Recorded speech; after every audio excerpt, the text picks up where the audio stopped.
Good morning, my fellow fanaticals. It is Saturday morning, and we have got a great week in store for us. Coming up later in the show, we have got the Week 4 Pick'ems, our Week 3 review in the NFL, plus we've got that for the love of the game. You're listening to the CSBS Sports Edition, and I am your host, Chris Stanton.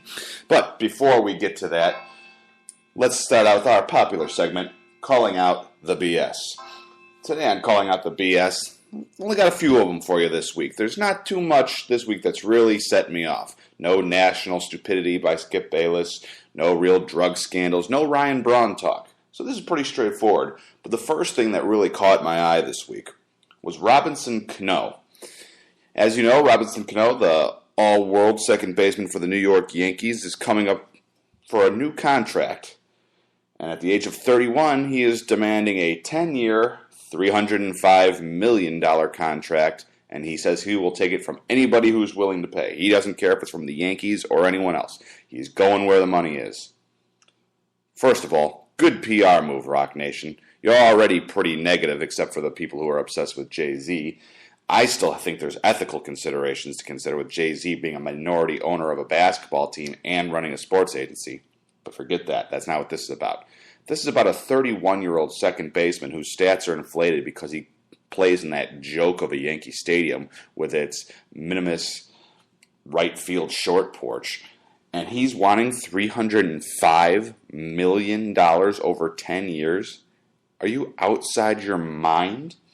Yeah, you know what? Why don't you call the Angels? See how that's working out for him with the long-term contracts, the C.J. Wilson, Albert Pujols, and Josh Hamilton. Think they don't want to bring back some of those contracts, redo some of those deals? They've gotten virtually nothing out of Pujols, even less out of Josh Hamilton, and C.J. Wilson has just been an above-average starter for a below-average team. Yeah, money is no guarantee of success, and Robinson Cano right now is nothing more than a baseball version of a mercenary. So any team that forks over that kind of dough deserves what they're going to get, and that's a declining second baseman whose power is over-exaggerated because he plays in Yankee Stadium. That's what you're going to get. And you know what? He's not going to get it, because who's going to get into a bidding war with the Yankees over him? If they're smart, they can sit him out.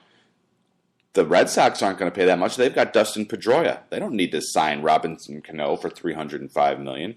And you think the Angels are going to stick themselves in another long-term contract that they can't get out of?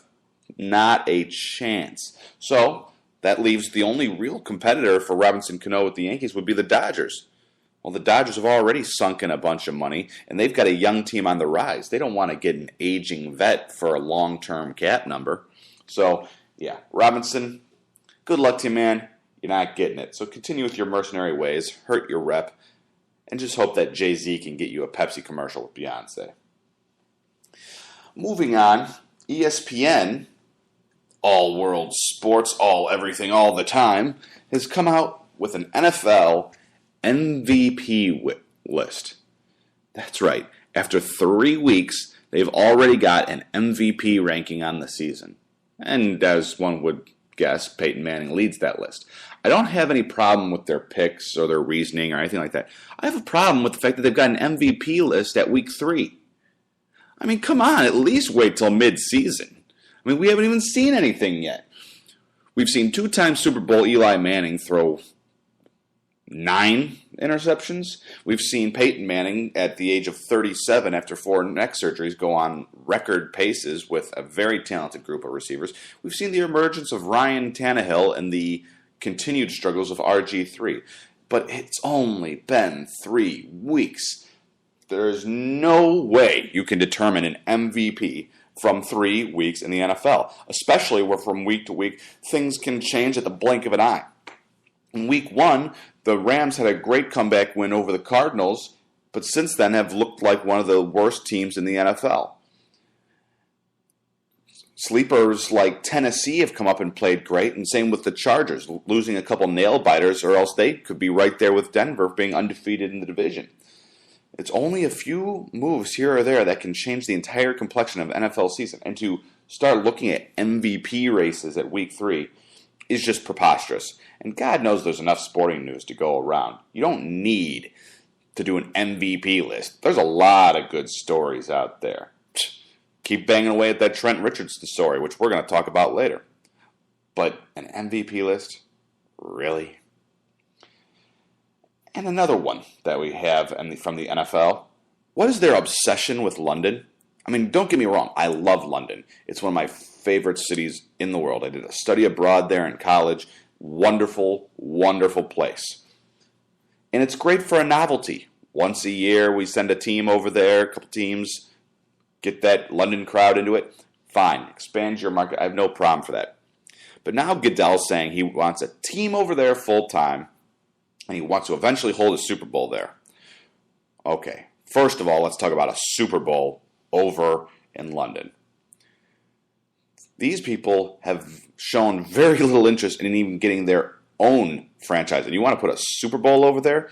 Oh, yeah, sure, they get all up for it when we go over once a year because it's a novelty. And because a lot of the teams travel well. Last year when the Bears played in London, you look at that stadium, you had a lot of Chicago people in London. It was not just a lot of Londoners out to enjoy our American version of football.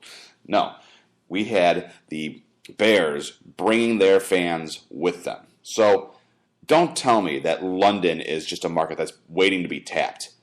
There are fans there. There are people who would support the team, but I doubt highly that there are enough to justify putting a franchise over there.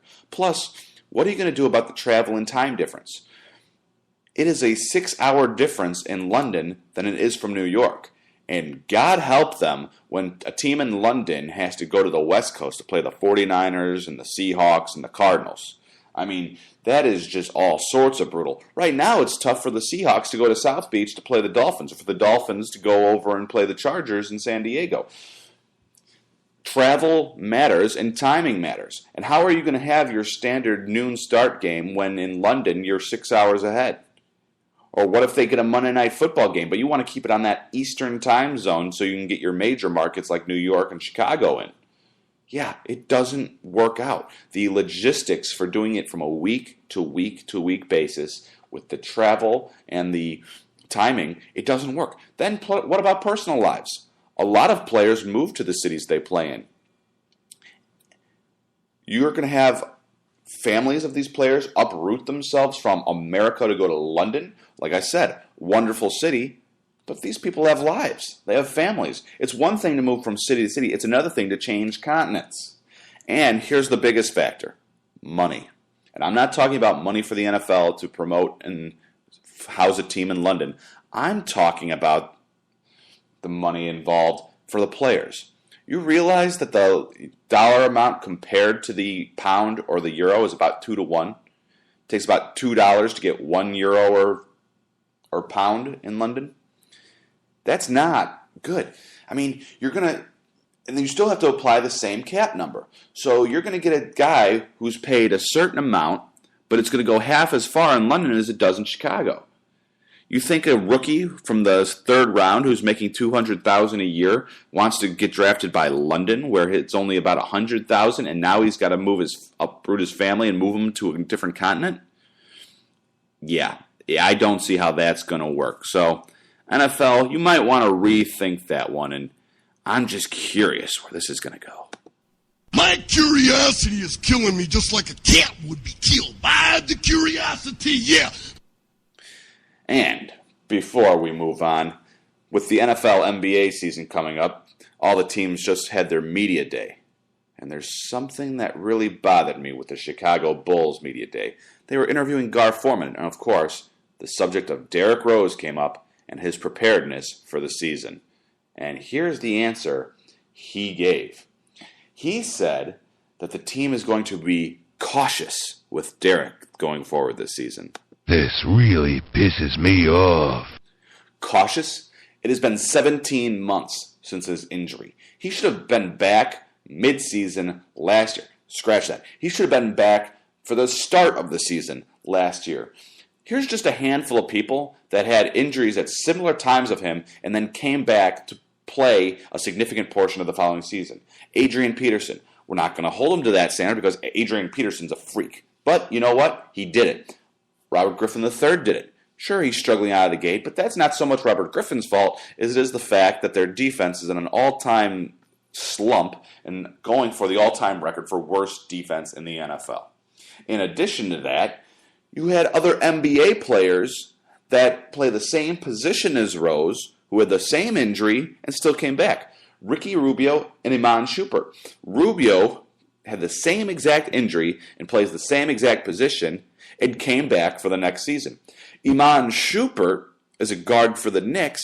He suffered the same injury on the same day as Derrick Rose, and he came back in time to finish out the season with the Knicks and even help them in the playoffs. Derrick Rose does not need, nor does he deserve, to be cautious and be treated with kid gloves. He needs to go into the preseason for the NBA, and he needs to hit the ground running. I'm talking full bore. You know what? And we need him to play a lot because Luol Deng's entering a contract year, and the way Tibbs has been running him the past few years, he needs every little rest he can get. Luol Deng has been the leader in minutes played in the NBA for the past 3 years. And we've got Joakim Noah, who has plantar fasciitis flaring up at the end of every season for the past couple of years, and his minutes are going to be limited. So you know what, Derek? You better be prepared to shoulder a heavy load this year because after your year off, that's what's expected of you. And I don't want to hear from Gar Forman saying how we need to ease Rose into it and treat him with kid gloves. He's entering his prime. He's a former MVP, and it's time for him to man up and stop making excuses for this ungodly 17-month delay. And for people out there who are thinking I'm harsh and that you got to take care of these injuries and think of them, this is not the 1960s. This is not Gale Sayers going through 4 butchering knee surgeries and failing at his career and unable to return to football. The ACL injury in modern American medicine is a minor injury. With the advances in rehabilitation and surgical techniques, it is no longer unrealistic to expect only a 7 or 8 month layout for a professional athlete. It's like Tommy John surgery in Major League Baseball.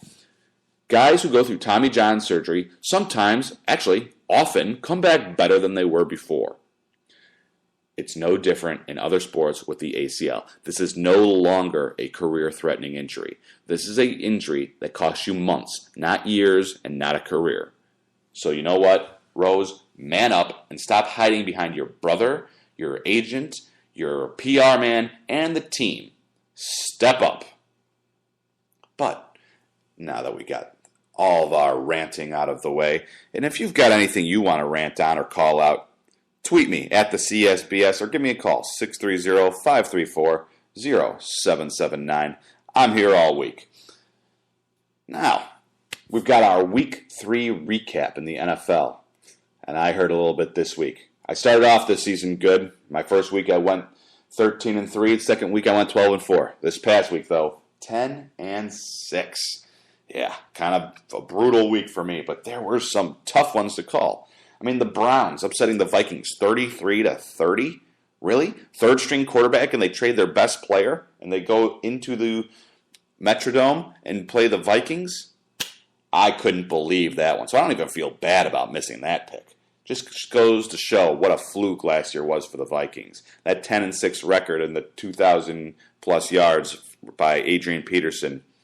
While Peterson is a great running back, he just had one of those magical seasons and caught teams unawares, apparently, because he is nowhere near on that pace this year, and the Vikings just look bad.